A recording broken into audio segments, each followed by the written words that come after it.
सोन्याच्या किमतीमध्ये मोठी घसरण. सोनं हा गरीब असो वा श्रीमंत, प्रत्येकाच्या जीवनाशी निगडीत घटक आहे. सौभाग्याचं लेणं म्हणून मणी मंगळसूत्र तरी प्रत्येक महिला भगिनींना करावंच लागतं. त्यात लगीन सराईत सोनं खरेदीसाठी बाजारपेठा फुललेल्या असतात. त्यामुळेच सोन्याच्या दरात होणारी वाढ किंवा कपात ही सर्वसामान्यांसाठी महत्त्वाची ठरते. गेल्या काही महिन्यात सोन्याच्या दरात सातत्याने वाढ होत होती.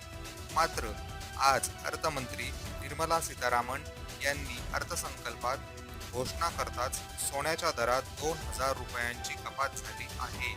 सीतारामन यांनी आज प्रत्यक्ष अर्थसंकल्प सादर झाल्यानंतर सोन्या चांदीच्या दराबाबत खुश खबर मिळाली आहे. सरकारने सोने चांदीच्या सीमा शुल्कात कपात करण्याचा निर्णय घेतला. याआधी सोने चांदीचे सीमा शुल्क 15%